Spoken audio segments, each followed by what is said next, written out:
اور وہ company Nelson اور نیسکول کو اون کرتی ہے جو آگے سے یہ اپارٹمنٹس جو ہے وہ اون کرتے ہیں. اور مریم بی بی جو ہیں وہ نواز شریف صاحب کی فرنٹ ہیں کیونکہ وہ 22 سال کی عمر میں بلینر نہیں تھیں کہ وہ یہ پراپرٹیز خرید سکتی.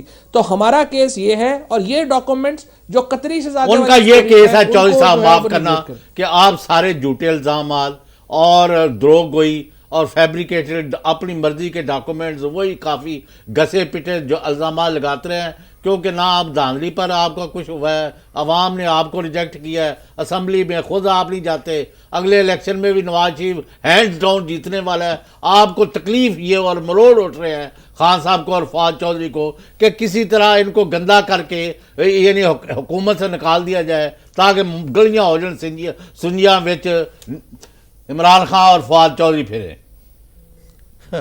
بات یہ ہے, پہلی بات یہ ہے چوہے صاحب کہ یہ جو الزامات ہیں میں دوبارہ عرض کر رہا ہوں کہ ہم نے نہیں لگائے.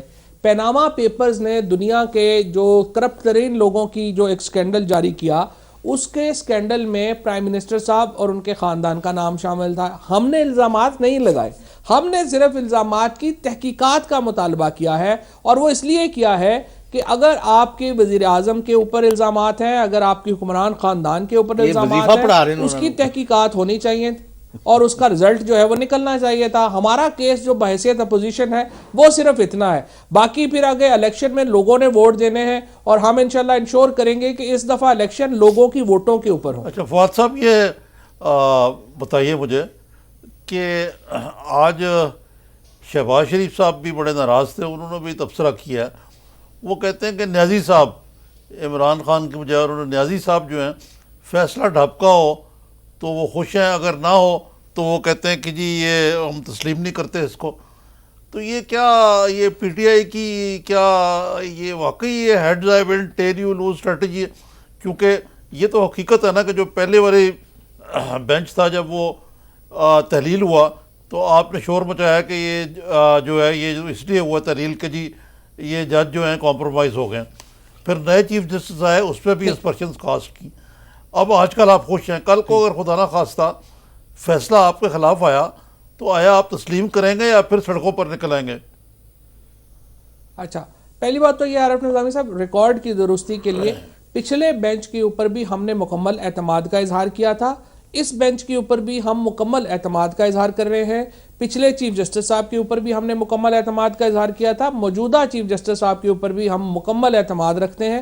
اور ہم نے ایک لمحے کو بھی یہ نہیں کہا کہ یہ سپریم کورٹ کے چیف جسٹس صاحب یا یہ جو ججز ہیں کوئی کمپرومائزڈ ہیں. یہ جو سٹیٹمنٹ ایٹریبیوٹ ہوئی ہے یہ بالکل غلط ہوئی ہے. لیکن خان صاحب نے کہا تھا نا قطع کلامی معاف کہ مایوسی ہوئی ہے جب وہ اچھا, تو مایوسی ہونے میں اور کمپرومائز ہونے میں بڑا فرق ہے. مایوسی اس لیے ہوئی کہ جو چیف جسٹس صاحب تھے وہ مقدمہ اس وقت تقریباً کنکلوڈ ہونے والا تھا جب چیف جسٹس صاحب نے فیصلہ کیا کہ دسمبر کی چھٹیاں ہو گئی ہیں اور انہوں نے جانا ہے. اس پہ عمران خان صاحب نے کہا مجھے مایوسی ہوئی ہے, پوری قوم انتظار کر رہی تھی کہ مقدمے کا فیصلہ ہو جائے, اگر سن لیتے تو بہتر ہوتا. کمپرومائز کا لفظ تو کبھی بھی استعمال جو ہے وہ نہیں کیا گیا. اور ججز کے یہ جو ججز اسپیشلی جو بھی بیٹھے ہوئے ہیں یہ تو بہت ہی آنریبل ججز ہیں. آپ بھی یہاں ہیں, میں بھی یہاں ہوں, ہم بھی آپ بھی دشت صحافت کی بھی سیاحی وقتاً فوقتاً کرتے رہتے ہیں. میں تو سال سے کر رہا ہوں. یہ اسی قسم کی گفتگو تھی جس کی وجہ سے جو چیف جسٹس ثاقب نثار ہیں وہ خود بینچ پہ نہیں بیٹھے, انہوں نے اپنے آپ کو اس سے ریکیوز تو نہیں لفظ یوز کروں گا, انہوں نے بینچ تسلیم دیا جس میں آصف کھوسا بیٹھے. تو یہ بات تو ہے کہ ایک قسم کا ایک ایسا ماحول بنا دیا گیا کہ جس طرح جو چیف جسٹس آف پاکستان ہیں یہ انڈیپینڈنٹ نہیں ہے پوری طریقے سے شریف فیملی کے انفلوئنس سے. حالانکہ میں ایسا نہیں سمجھتا. موجودہ چیف جسٹس صاحب ہیں, موجودہ جو چیف جسٹس صاحب ہیں ان کو چونکہ لاہور سے ان کا بھی تعلق ہے, میرے استاد بھی رہے ہیں اور میں ان کو بہت پرانا جانتا ہوں. اور اس میں ان کی جو ان کا جو لاء کے اوپر کمانڈ ہے, ان کی جو انٹیگریٹی ہے, ان کی جو ایک قد ہے بحیثیت جج, اس کے اوپر تو کوئی سوال ہی پیدا نہیں ہوتا. یہ جو موجودہ چیف جسٹس پاکستان ہیں, پاکستان کے چند بہترین جو جج چیف جسٹسز گزرے ہیں ان میں سے ایک ہیں, اور چند بہترین جو ججز ابھی جو جورسپروڈنس ماڈرن ڈیولپ ہوئی ہے, اگر آپ 40 فیصلے ہیں تو اس میں سے 35 فیصلے ثاقب نثار صاحب کے لکھے ہوئے ہیں. کون کہہ سکتا ہے ان کو کہ وہ یقیناً میں تو میرا تو یہی ہے کہ ہی از این ایبل کمپٹنٹ اور بڑے فعال قسم کے جج ہیں اور انٹیگریٹی ان کی میرے نزدیک تو شک و شبہ سے بالا تر ہے. کیوں غلام حسین صاحب؟ لیکن یہ فواد چودھری اور عارف نظامی صاحب آپ دونوں ہی بڑا دم بھرتے ہیں جوڈیشری کا اور پورا ملک ان کا احترام کرتا ہے. مجھے بتائیں کہ اس ملک میں جو حالت ہو گئی ہے کرپشن کی اور کرائم کی اور لا لیسنس کی ہائی ہینڈڈنس کی اور لوگوں کے ایکسپلائٹیشن کی اور عام آدمی کی چمڑی ادڑے اور کسی جگہ کوئی میرٹ پر کام نہ ہو، اس کا کون ذمہ دار ہے؟ میں اگر مجھے پوچھیں تو 90% جو ہے یہ جو انصاف کے ادارے ہیں نا انہوں نے تباہی کی ہے ماضی میں.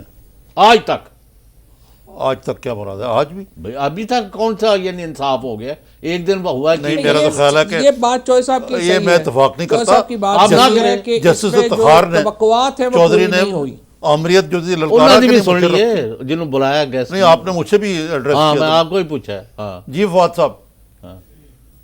سر میں یہ کہہ رہا ہوں کہ یہ چوہے صاحب کی بات سے مجھے اتفاق ہے کہ جو جسٹس سسٹم ہے اس نے جو ڈیلیور کرنا تھا وہ نہیں کیا. مثال کے طور کے اوپر کل آپ اسلام آباد کا کیس دیکھ لیجئے، جو وہ چھوٹی بچی کا کیس ہوا طیبہ کا، جو کہ ڈومیسٹک ورکر اس میں جو تشدد کا نشانہ بنایا گیا.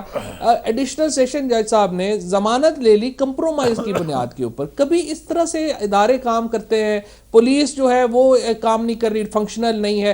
اس پیناما کے کیس میں آپ کو پتہ ہے نیب کو کہا گیا اس نے نہیں انویسٹیگیشن کی، ایف آئی اے نے، ایف بی آر نے، پورا اسلام آباد لاک ڈاؤن کرنا پڑا، احتجاج کرنا پڑا، تب جا کے یہ کیس جو ہے وہ سنوائی پہ آیا، ورنہ یہ کیس ہی نہیں سنے جا رہے تھے. یہ تو چوہے صاحب کی بات صحیح ہے، توقعات تو پوری نہیں ہو رہی. جی ہاں یہ اس حد تک تو دیکھیں جہاں تک نظام کا تعلق ہے وہ تو بات ٹھیک ہے، لیکن دیر آر آنریبل ایکسیپشنز جن کو ہمیں ایڈمٹ کرنا چاہیے. میں تو کوئی ایک جواب پوچھتا، بس سیدھی بات ہے، آپ جواب سیدھا دے دیں دونوں کہ آیا اس ملک میں انصاف کا دور ہے؟ نہیں ظاہر ہے نہیں ہے. میں تو نہیں اس کو بدلنا چاہیے. ثاقب نثار کو اللہ نے ایک موقع دیا ہے، اپنے میرٹ پر سینیورٹی پر بنے ہیں تو کر کے دکھائیں کچھ. اور صرف ہمیں اب آپ کی جو لچھے دار تقریر ہے نا نظامی صاحب اور فواد چودھری صاحب، اس سے لوگوں کے پیٹ نہیں بھرنے. اس کا ہمیں کام کر کے فی الحال تو آپ کی تقریر سے پیٹ بھر رہے ہیں قوم. نہیں ابھی آپ بھی اپنا کرائیں، اپنی کچہری میں کھڑے ہوئے جواب دیں after short break.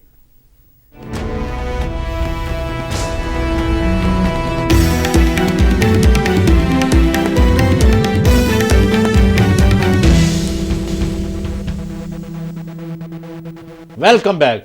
Fawad Chaudhry Sahib, یعنی ایک ڈسپیشنیٹ بات ہے، یعنی انالیسز کی حد تک یہ جو تاثر ہے کہ بھئی نون لیگ نے لوڈ شیڈنگ ختم کر دی ہے، مہنگائی نیچے آ گئی ہے، اکنامک ایکٹیویٹی جنریٹ ہوئی ہے، سی پیک کے طفیل پاکستان جو ہے ایک نہیں آ رہی نہیں اب آ رہی جی، اور اس کی وجہ سے اور کئی وجوہات کی وجہ سے نواز لیگ نے اپنی جو پاور ہے پولیٹیکل اس کو کنسالیڈیٹ کیا ہے.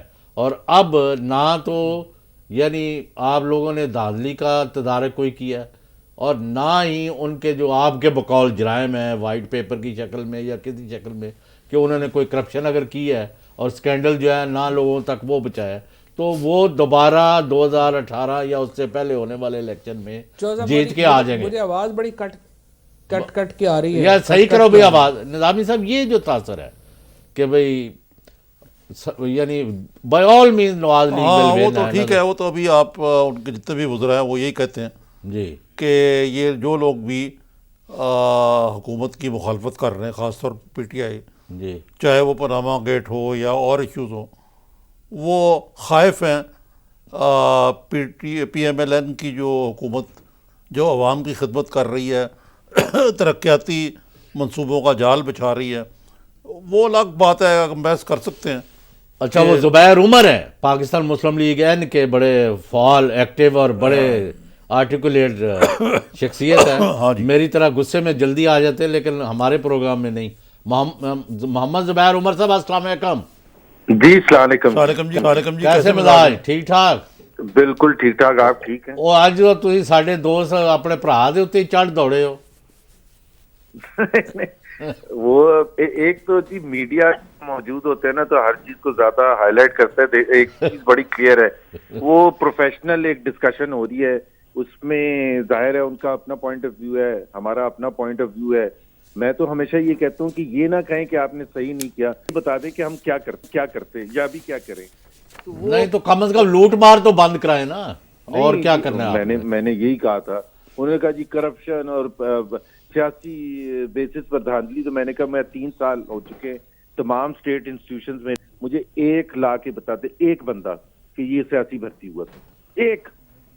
ہاں لیکن کہ جی بڑی زبردست وہ آپ نے اس کے بعد کر دیا, یا آپ یہ کہہ دیں کہ جی کرپشن ہو رہی ہے. مجھے کوئی اسپیسیفک ایگزامپل دے دینا کرپشن. ابھی آپ تک پہنچی کوئی نہیں جی, کوئی آپ کے پاس نہیں آئی. نہیں میں آپ کو بتا رہا ہوں نا, اتنے سی اوز بیٹھے ہوئے ہیں, مینجمنٹ میں لوگ بیٹھے ہوئے, بتا دیں, یا پی ٹی آئی کے اپنے لوگ پی آئی اے میں نہیں بیٹھے ہوئے, یہ بتا دیں کہ یہ بندہ آیا تھا سیاسی بھرتی ہوئی تھی, بتا دیں. میں چیلنج کر رہا ہوں. اچھا آپ کے پروگرام زبیر عمر صاحب, لوگ یہ سمجھتے ہیں کہ پاناما میں نہ نواز شریف کا کوئی کیس ہے, نہ ان کا کوئی فیس ہے. He should have resigned from day one. آپ ابھی تک چمٹے ہوئے ہیں اقتدار سے, اور جب آپ اپنے آپ کو چارجز سے کلیئر نہیں کرا سکتے, کوئی جواز اخلاقی, سیاسی اور عوامی رہ گیا آپ کا حکومت میں رہنے کا. لیکن غلام حسین صاحب اس کیس کا فیصلہ بھی نہیں ہوا, وہ پہلے ہی ریزائن کر دیں, آپ یہ کہہ رہے ہیں. نہیں مطلب اور ملکوں میں نہیں ہوئے. آج شہباز شریف صاحب نے پیش کیا نا, کیا انہوں نے کہا کہ ہم فیصلہ قبول کریں گے جو بھی ہوگا. چلیں زبیر صاحب سے پوچھتے ہیں. پہلی بات یہ ہے کہ غلام حسین صاحب یہ جو ایگزامپل دیتے ہیں کہ جی باقی ممالک میں ہوئے, کون سے ممالک میں ہوئے؟ ایک جگہ آئس لینڈ میں ہوا تھا, وہ خود موصوف جو تھے ان کے اکاؤنٹ میں پیسے تھے. یہاں پرائم منسٹر کا نام و نشان نہیں ہے کہیں. ہمارے لائر ابھی جب ان کی باری آئے گی وہ کیا کہیں گے. اور جو میں نے کل پریس کانفرنس میں کہا تھا کہ ایک بھی الزام یا کوئی چیز لے کے نہیں آئے ہیں پی ٹی آئی والے کہ جی پرائم منسٹر نے یہ کیا, یہ کیا.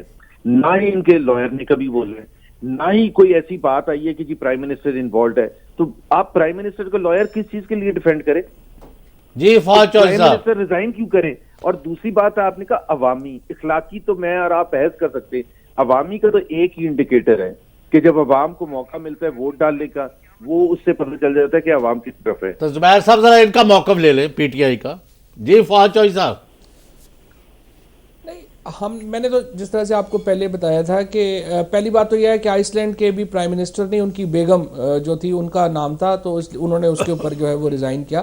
دوسری بات یہ ہے کہ زبیر صاحب نے جو بھی بات کی ہے نوکریوں کی, یا اس وقت $75 بلین کا پاکستان اس وقت لاس میں ہے, نوکریاں یہاں پر مل نہیں رہی ہے. اگر آپ دیکھیں جہاں پر ایک برا حال ہے, جو میرے خیال میں جو میئر ہے اصل میں وہ تو نوکریاں ہیں کہ لوگوں کے پاس ہیں یا نہیں ہیں. باقی اکانومی 80,000 کروڑ روپیہ پنجاب کی حکومت خرچ کر چکی ہے, اراؤنڈ 55,000 کروڑ روپیہ جو ہے وہ سندھ کی حکومت خرچ کر چکی ہے, 20,000 کروڑ روپیہ بلوچستان جو ایک فیصل آباد ڈویژن جتنی آبادی کا ملک ہے وہ خرچ کر چکے ہیں.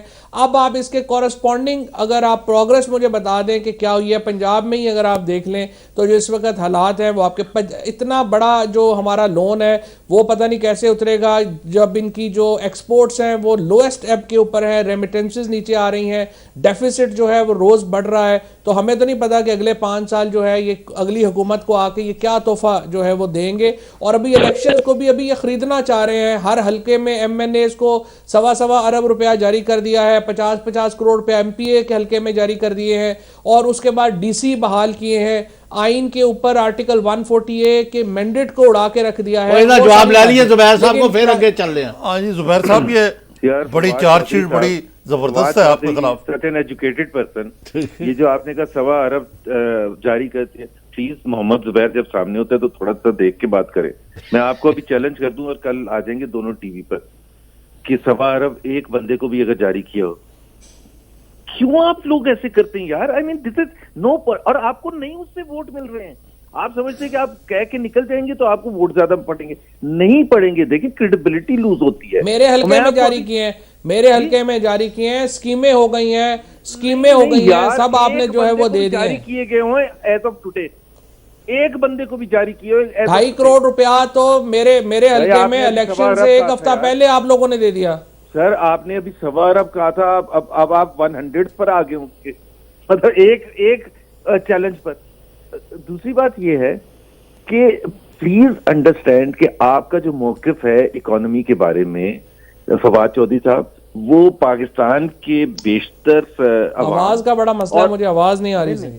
اچھا، بیشتر عوام اور تمام انٹرنیشنل ان کی آواز صحیح کراؤ بھائی.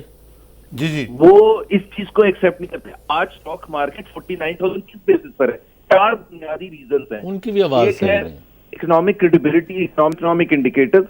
آپ نے بڑے آرام سے 2 کا ذکر کیا اور باقی 20 کا ذکر نہیں کیا. آپ نے کہا ڈیفیسٹ بڑھ گیا، یہ کم ہوئے، آدھا کر دیا ہم نے پچھلے 3 سال میں. ٹیکس ریونیو 60% تو $75 بلین کس نے کر دیا ہے؟ 36 بلین سے. ایک میرا خیال ہے تھوڑی سی اکنامکس کے مجھے اگر آپ ایکسپلین کرنے دیں. اگر آپ کا کوئی بھی بجٹ آج تک 1947 سے نہیں بنا جو ڈیفیسٹ نہ ہو، تو جب ڈیفیسٹ ہوتا ہے تو وہ جو گیپ ہوتا ہے اس کو آپ نے فائنینس ہی کرنا ہے. تو اور آپ کیا کریں گے؟ اگر 8.6% تھا جب پیپلز پارٹی چھوڑ کے گئی تھی، اب ہے 4.5%. تو 4.5% آف GDP بورو ہی کریں گے نا، تو بڑھے گئی. یہ مجھے بتا دیں کہ ان کی بکس میں کیا لکھا ہوا ہے، ان کی جو کمٹمنٹ ہے مینیفیسٹو کی. فواد چودھری سے پوچھے ابھی کہ کیا ہے، وہ کہتے ہیں 5% ہم ڈیفیسٹ رکھیں گے. تو 5% آپ جب ڈیفیسٹ رکھیں گے تو لون لے کے ہی پورا کریں گے نا، اور کہاں سے پورا کریں گے؟ یہ بڑے بڑے موٹے موٹے الفاظ یوز کر دینا کہ جی یہ انہوں نے وہ قرضے بڑھا دیے. تو یہ اگر کیا اسد عمر سے کنفرم کر کے بتا دیں کہ وہ بجٹ دیں گے تو دونوں پراوان نہ بلا کریے. آپ اسد عمر سے پورا بتا دیں کہ وہ ڈیفیسٹ نہیں کریں گے، اور ڈیفیسٹ کو پورا کیسے کرتے ہیں؟ اچھا زبیر صاحب، آپ دونوں نے کام تو نہیں بانٹا ہوا؟ نہیں، میں تو یہ کہہ رہا ہوں کہ یہ اتنے بز ورڈز ہیں. قرضے بڑھ گئے بھائی، قرضے مجھے کوئی فارمولا بتا دیں جس سے قرضے کم ہوتے ہیں پاکستان کے. چلو آپ پھر آپ عام آدمی کے لیے سوال پوچھ لیتے ہیں. زبیر صاحب یہ بتائیے، یہ اسٹیل مل ہے، یہ ایک سفید آتی ہے، 1 سال سے زیادہ عرصے سے بند پڑی ہے. اب آپ کہہ رہے ہیں کہ 20 جنوری کو اس کو فیصلہ کیا جائے گا. کوئی پرائیویٹائزیشن کے لیے آگے آنے کو تیار نہیں ہے. آپ کو بات ہو رہی ہے، تو یہ کس طرح اس کو حل کریں گے؟ یہی حال PIA کا ہے. یعنی وہ اعظم سہگل ہمارے دوست چیئرمین آئے، وہ بھی کانوں کو ہاتھ لگا کے رخصت ہوئے. اور یہ دونوں لاس پہ جو ہیں یہ تو قرضوں کو واپس زبیر صاحب سے عارف صاحب یہ بھی تو پوچھ لیں کہ کتنی پرائیویٹائزیشن انہوں نے سکسیسفل کی ہے 4 سال میں. یہی میرا سوال منسٹر ہیں. جی ایک بات تو یہ ہے کہ ایک تو ہمارا ڈفرنس آف اوپینین ہے PTI کے ساتھ، کہ یہ کہتے ہیں کہ جی گن پوائنٹ پر کہ حکومت ہی کو چلانا چاہیے، اور یہ کہتے ہیں کہ ہم خراب اس لیے کر رہے ہیں کہ ہم پرائیویٹائز کرنا چاہتے ہیں. اور یہ کہتے ہیں کہ پرائیویٹائزیشن حل نہیں ہے، حکومتیں ہی چلائیں. 30 سال ہو چکے PIA کو لاس میں جاتے ہوئے. یہ پہلی دفعہ لاس میں نہیں کیا، 30 سال ہو چکے ہیں. ہر قسم کی حکومت بھی آ چکی ہے، اور ان کی بھی اگر آئے گی مشکل ہے. جو ریسٹرکچر کے وعدے آپ نے کیے تھے وہ پورا نہیں ہوا. آپ نے جو ریسٹرکچر سٹیل مل کا کرنا تھا نہیں کر سکے. PIA کا کرنا تھا. پریمیئر سروس آپ نے شروع کی ہے، 7 کروڑ روپیہ اس کا مہینے کا لاس ہو رہا ہے، جو آپ کا سب سے کہہ لیں کہ قابل فخر منصوبہ تھا PIA کے لیے. اچھا فواد چودھری صاحب، زبیر صاحب اور نظامی صاحب، میرے نزدیک تو سب سے بڑا المیہ یہ ہے کہ اس وقت میں غریب تر اور امیر تر، اس کا کون ذمہ دار ہے اور ان کی جان کس طرح خلاصی ہوگی؟ اس کا بھی کوئی جواب دیے آپ. اور پاناما پہ بھی کوئی بات کریں، اور پاناما پر بھی آپ بتائیں کہ کیا موقع ہے گورنمنٹ کا. After short break.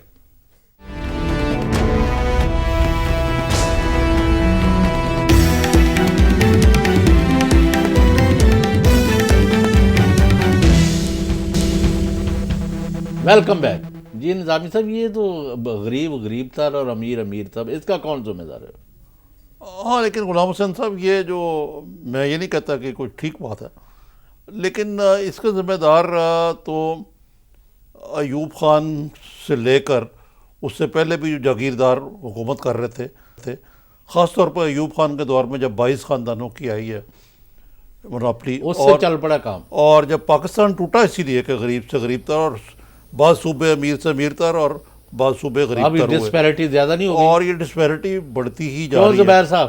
لیکن میرا خیال ہے کہ اب یہ تھوڑا سا غربت جو ہے وہ اتنی نہیں ہے صورتحال خراب جتنی آپ پیش کرتے. یہ نہیں کہ بہت اچھی ہے، لیکن اگر آپ دیکھیں اس خطے میں تو انہوں نے غربت ختم کرنے میں کیا کیا زبیر عمر صاحب نے؟ جی میں بتا دیتا ہوں. ایک تو یہ صحیح اسٹیٹمنٹ نہیں ہے کہ امیر امیر طرح ہو رہا ہے اور غریب غریب طرح ہو رہا ہے. کوئی بھی اگر آپ انڈیکیٹر اٹھا لیں جس سے پر کیپٹا انکم ہوتا ہے, پر کیپٹا انکم ریفلیکٹ کرتا ہے کہ ایوریج انکم ملک میں کیا ہے. اور میں آفیشیل فگر کی بات بتا رہا ہوں, ان آفیشیل تو اس سے بھی زیادہ, کیونکہ پاکستان کی بلیک اکانومی اس میں کاؤنٹ نہیں ہوتی ہے. تو 1300 کچھ ڈالر تھی پر کیپٹا ہماری 2013 میں, آج 1550 پر ہے. تو 1550 پر اس کا یہ ضرور ہو سکتا ہے کہ اٹس ناٹ ایونلی اسپریڈ. بالکل میں ایگری کرتا ہوں کہ بہت دفعہ ایسے ہوتا ہے اس قسم کی اکانومیز میں, لیکن اس کے ساتھ ساتھ یہ بھی کہیں انڈیکیٹر نہیں ہے کہ جی وہ ان کو جو سب سے لوور رنگ ہے, سب سے لوور طبقہ ہے, اس کو بینیفٹ نہیں ہو رہے. اگر آپ اربن شہر لیں اور اپنے ارد گرد غلام حسین صاحب دیکھیں, اور آپ ماشاءاللہ آپ کا تجزیہ بھی ہوگا عارف نظامی صاحب کا, آج سے 20 سال پہلے اور آج کی سب سے لوئسٹ طبقہ لے لیں, ٹیکسی ڈرائیور لے لیں, آپ پان کی دکان والا لے لیں, آپ ویٹر لے لیں, آپ مالی لے لیں, آپ کک لے لیں, آپ اپنے جو آمنے سامنے ہیں آپ ان کی زندگی دیکھ لیں کہ کیا ان کی کوالٹی آف لائف اور جو فیسلٹیز آج ان کے پاس ہیں, یا ان کے بچے آج جتنی ایجوکیشن حاصل کر رہے ہیں وہ کیا پہلے کرتے تھے. میرا خیال ہے آپ اگر لاہور میں لیں گے تو 100% آپ کے ارد گرد وہ جو اس قسم کے لوگ ہیں ان کے بچے education. Let's agree to disagree. آپ یہ بتائیں کہ پاناما پیپرز کے اوپر گورنمنٹ کا یا نواز شریف فیملی کا کیا موقف ہے؟ ہمارا موقف جی بڑا, نواز شریف فیملی کا بڑا سمپل سا موقف ہے, اور وہ موقف یہ ہے کہ یہ کورٹ میں, سپریم کورٹ پاکستان کا سب سے اعلیٰ ادارہ ہے عدلیہ کے حوالے سے, اور پٹیشن لے کے پاکستان تحریک انصاف گئی تھی, وہ پٹیشن ایکسیپٹ ہو چکی ہے. بھرپور انداز میں ان کے لائر بھی لڑیں گے اور ہمارے لائر بھی لڑیں گے, اور خوش دلی کے ساتھ ہمیں اس کا مقابلہ کرنا چاہیے. انشاءاللہ تعالی ہم سمجھتے ہیں کہ ہماری فتح ہوگی. اور پرائم منسٹر نواز شریف کا تو ویسے بھی کوئی ذکر نہیں ہے, تو ان کا تو کچھ ہو ہی نہیں سکتا. ان کا کیوں ڈسکوالیفائی ہوں گے, کس سلسلے میں ہوں گے؟ تو پھر عدالت نے ان کو پرنسپل یعنی غلام حسین صاحب بہتر ہے فواد چودھری صاحب سے پوچھیں. فواد صاحب بڑی دیر سے خاموش بیٹھے ہیں, آپ نے یہ زبیر صاحب کی باتیں سنی ہیں. اس میں ایک اور اضافہ کرتا ہوں میں. خواجہ آصف صاحب آج ہی کہہ رہے تھے کسی جگہ پہ, کہتے ہیں یہ جو پاناما گیٹ ہے یہ تو عوام کا مسئلہ ہی نہیں ہے. تو پھر آپ بتائیں کہ آپ کیا جھک مار رہے ہیں آپ؟ یہ خواجہ آصف صاحب جو ہیں انہوں نے ہی وہ سٹیٹمنٹ دی تھی وہاں پر پارلیمنٹ میں کہ پرائم منسٹر صاحب تسی فکر نہ کرو, پاناما جڑا ہے انہوں چند ہفتیاں تو بعد لوکاں نو یاد بھی نہیں رہے گا. تو اب خواجہ آصف صاحب کو یاد آ گیا ہوگا کہ سال بعد بھی یہ جو ہے وہ پاکستان کا سب سے بڑا ایشو ہے, اور اس کا ڈیسیژن ہوئے بغیر پاکستان تحریک انصاف بھی گھر پہ نہیں بیٹھے گی اور پاکستان کے لوگ بھی گھر پہ نہیں بیٹھیں گے. تو خواجہ آصف صاحب کی پہلی پریڈکشن جو ہے وہ تو ثابت ہوگی. دوسرا یہ جو کہتے ہیں نا کہ وزیر اعظم تو انوالو نہیں ہے, ان کے بچے ہیں, تو یہ مجھے سمجھ نہیں آتی. ایک تو ظاہر ہے کہ مجھے مریم بی بی کے ساتھ بڑی جو ہے وہ ہمدردی ہوتی ہے جب زبیر صاحب جیسے منسٹرز بھی خود کو ڈسٹینس کرتے ہیں بچوں سے اور مریم بی بی سے, حالانکہ انہی کے میڈیا سیل میں جو ہے وہ کام بھی کرتے ہیں, لیکن جب وقت آتا ہے اور برے وقت میں کہتے ہیں سایہ بھی ساتھ چھوڑ دیتا ہے, تو زبیر صاحب بھی ساتھ چھوڑ دیتے ہیں. لیکن بات یہ ہے کہ یہ جو معاملہ ابھی ان کا ہے مریم بی بی کا اور پرائم منسٹر صاحب کا, ہم نے یہ کیس ہے کہ مریم نواز شریف دراصل نواز شریف صاحب کا فرنٹ تھی, مریم نواز شریف صاحب کا منروا فرنٹ تھی, منروا کے نیلسن اور نیسکول فرنٹ تھے جو وہ پراپرٹیز اون کرتے ہیں. یہ کیس ہے. اب ہم کیوں کہتے ہیں کہ نواز شریف صاحب کی مریم بی بی فرنٹ تھی, کہ آپ دیکھیں 22 سال کی عمر میں یا 23 سال کی عمر میں مریم نواز شریف صاحبہ, حسن اور حسین, جس عمر میں دوسروں کے بچوں کے شناختی کارڈ بنتے ہیں اس عمر میں نواز شریف صاحب کے تینوں بچے بلینر ہو گئے. اب ہم یہ کہہ رہے ہیں کہ یہ جو بلینر ہوئے وہ نواز شریف صاحب کی ہی وجہ سے ہوئے. وہ بچوں خود کوئی وہ مریخ سے نہیں آئے ہوئے کہ وہ بیٹھے بیٹھے جو ہے وہ ارب پتی ہو گئے. One Hyde park. زبیر صاحب آپ جواب دے پائیں گے ان باتوں کا؟ ایک تو فواد چودھری صاحب مجھے کہہ رہے تھے کہ سایہ بھی چھوڑ دیتا ہے اور میں چھوڑ جاؤں گا. میرا خیال ہے فواد چودھری صاحب آپ اپنے جو بیک گراؤنڈ ہے اس کو میرے پر نہ توپیں. آپ ریگولرلی چھوڑتے رہے ہیں اور جس کی کوئی ابھی کچھ نہیں پتا کہ اگلے سال آپ کہاں ہوں گے یا اس سال. میں تو ہمیشہ برے وقت میں ساتھ کھڑا ہوں. برے وقت میں نہیں, مطلب آپ جب برا وقت مشرف صاحب کا تھا تو آپ وہاں سے چلے گئے پیپلز پارٹی. نہ میں تو شامل یہی نا آپ کو جو کہ پالیٹکس میں نہیں نہ رہے. میں تو مشرف صاحب سے ملا ہی پہلی دفعہ اس وقت تھا جب وہ پریزیڈنٹ نہیں تھے. اچھا چلیں ٹھیک ہے, لیکن آپ چھوڑنے کی بات کر رہے تھے تو اپنا جواب دے دیں سر. آپ بس سے اتر جاتے ہیں, تو میں تو نہیں ابھی تک نہ ہوا ہے, اور یقین کے ساتھ کہہ سکتا ہوں کہ میں پالیٹکس چھوڑ سکتا ہوں, لیکن میں یہ نہیں کہ دوسری پارٹی میں جا کے بیٹھ جاؤں گا. ایٹ لیسٹ نہیں تو آپ کی پالیٹکس ہے ہی کوئی نہیں, آپ کی تو شخصیت پرستی ہے نا, بس ایک بندے کے ساتھ ہے. آپ کا تو حلقہ بھی کوئی نہیں ہے, کچھ بھی نہیں ہے. یار دیکھیں, شخصیت پسندی پتہ کیا ہوتی ہے؟ آپ ہمیں کہتے ہیں نا درباری, میں آئی ایم سوری ٹو سے, وہ ڈنڈ نکالنے لگتے ہیں تو سارے پیچھے اس کے ساتھ ڈنڈ نکالنے شروع کر دیتے ہیں. کیا مطلب, مجھے خدا کے لیے یار, مطلب وہ ایک ہاتھ سے یوں کرتے ہیں تو وہ سارے اسی طرح سے شروع ہو جاتے ہیں. وہ ٹریک سوٹ پہن کے نکلتے ہیں, پیچھے پیچھے سارے ٹریک سوٹ پہن کے. یہ ہوتا ہے درباری سسٹم, یہ ہوتا ہے شخصیت پسندی. ہمیں کیا بتا رہے ہیں, ہم تو اپنے آفس جاتے ہیں, صبح سے لے کے رات تک کام کرتے ہیں. شخصیت پسندی اس میں کیا؟ چلیں تو پرائم منسٹر صاحب سے پارلیمانی پارٹی کی میٹنگ میں کسی نے پوچھا کہ آپ کا نام انٹرنیشنل سکیم میں آیا ہے, تو آپ اس کے اوپر کو وضاحت دیں. کو میٹنگ ہی ہوئی پارلیمنٹ کی, پارلیمانی پارٹی کی؟ ایک سیکنڈ, فواد چودھری آنیسٹلی ہم اتنا کھل کے بات کرتے ہیں. آپ کے ایک علی محمد نے ایک دن کھل کے بات کی تھی تو ان کو وہ جوتے پڑے تھے کہ یاد آ گئے تھے. آپ کیا ہمیں بتاتے ہیں؟ نہیں, علی محمد بڑی کھل کے بات کرتے ہیں, سارے کھل کے بات کرتے ہیں. وہ چھوڑیں, آپ اپنا بتائیں. پارلیمانی پارٹی کی میٹنگ علی محمد کو ایک دفعہ کہا تھا, ایک دفعہ. سر پارلیمانی پارٹی کی پی ایم ایل این کی میٹنگ ہوئی یہ پیناما کے اوپر بات کرنے کے لیے. آپ یہ کہہ سکتے ہیں کھڑے ہو کے فواد چودھری, سر پی ٹی آئی تو چلے برے ہیں جی, ہم تو بڑے, یہ عمران خان بھی بڑے برے ہیں, پی ٹی آئی بھی بڑی بری ہے, چلے مان لیا. آپ مجھے بتائیں پی ایم ایل این کی پارلیمانی پارٹی کی میٹنگ ہوئی پیناما پہ؟ ایک سیکنڈ تو پہلے میں بات کر لوں, ایک ایک کر کے بات کرتے ہیں. میں جواب اس لیے دیتا ہوں, میں کبھی بھی نہیں اس قسم کی گفتگو کرتا. پالیسی ڈفرنسز کی بات کرنی چاہیے. جب آپ یہ کہتے ہیں نا کہ آپ اس کے پٹھو اور آپ اس کی شخصیت, میں تو پالیسی کی پوچھ رہا ہوں نا سر. پارلیمنٹری ڈیموکریسی میں پارلیمانی پارٹی سب سے پہلے احتساب کرے گی نا. میں پوچھ رہا ہوں آپ سے کہ آپ نے میٹنگ کی پارلیمانی پارٹی کی اور پوچھا یہ اسکینڈل پوچھا پرائم منسٹر صاحب سے؟ اسد الرحمان نے پوچھا تھا نا. اب اسد الرحمان نے کس میں پوچھا تھا؟ وہ پارلیمنٹری پارٹی میٹنگ. وہ سال ہو گیا بات کو. نہیں سال نہیں ہو گیا, سال پہلے تو پناما آیا ہی نہیں تھا. سال پہلے کب پناما آیا تھا؟ چلے مذاق کر رہا ہوں, 4 مہینے پہلے کی بات ہے. ایک سیکنڈ, اپریل میں آیا تھا, سال ہی سمجھو. ایک سیکنڈ, اچھا آپ بتا دیں مجھے, وقت بڑا مختصر ہے, ایک منٹ پہ اپنی بات کر لیں آپ دونوں حضرات. میرا خیال ہے دیکھیں, میں فواد, میں جب آتا ہوں نا, آپ کوئی اور ہوئے تو اس کے ساتھ جو بھی کیا کریں. یہ لینگویج کی شخصیت پسندی, ہمیں بھی should talk political differences, policy. Sir میں صرف آپ سے, میں تو بڑی معذرت سے احترام سے پوچھ رہا ہوں کہ پارلیمانی پارٹی کی میٹنگ ہوئی, بس وہ یہ بتا دیں نا آپ کو. میں نے دیکھیں وہ سوال آپ کا کوئی اس میں غلطی نہیں ہے, آپ ضرور پوچھیں, 10 دفعہ پوچھیں. فواد صاحب میرا آخری سوال یہ ہے کہ جو بھی اس کا فیصلہ آئے گا پناما گیٹ کا, وہ قبول ہوگا آپ کی پارٹی کو؟ فرض کریں آپ کے خلاف آتا ہے تو 101% قبول ہوگا جی. اور کیا کرنا ہے, ہم تو نظام کے اندر رہ کے کرنی ہے نا تبدیلی. انقلاب کے لیے تو نہیں نکل پڑنا. زبیر صاحب نے تو کہہ دیا کہ ہمیں قبول ہوگا, اور شہباز شریف صاحب نے بھی کہا 100% قبول کریں گے جی. تمام 5 ججوں پہ ہمیں پورا کامل اعتبار ہے, جو فیصلہ کریں ہمیں قبول. لیکن اس سے قبول کرنے کا طریقہ کیا ہوتا ہے؟ قبول کرنے کا طریقہ یہ ہوتا ہے, وہ ابھی بات کر لیتے ہیں. وہ یہ ہوتا ہے کہ بغیر ifs and buts, دھاندلی کا جو ججمنٹ آئی تھی وہ آج تک آپ نے قبول نہیں کیا. ہر روز عمران خان, نواز شریف صاحب اس کیس سے بری تو ہو سکتے ہیں, با عزت بری نہیں ہو سکتے. اچھا زبیر صاحب, آپ کا آج ذرا وقت کم ہو گیا, نہیں تو یہ گپ شپ ویسے کلیہ بلائیے, اکیلے آپ دونوں کو بلا کے 2 ہاتھ کرائیں گے. زبیر صاحب thank you sir very much, آپ you came on short notice. Fahad صاحب آپ کا بہت بہت شکریہ. وقت ختم ہو گیا, نہیں تو باتیں بڑی تھی. خدا حافظ جی. کل باقی گپ شپ کر لیں گے. ناظرین آج ہمارا وقت پروگرام کا ختم ہوا چاہتا ہے. اس سے پہلے کہ وقت ختم ہو, آج جو لاہور میں تاریخی طور پہ, پہلے تو عمران خان صاحب لاک ڈاؤن کرنے کی کوشش اسلام آباد کر رہے تھے, آج حکومت پنجاب نے خود ہی لاہور کو لاک ڈاؤن کر دیا.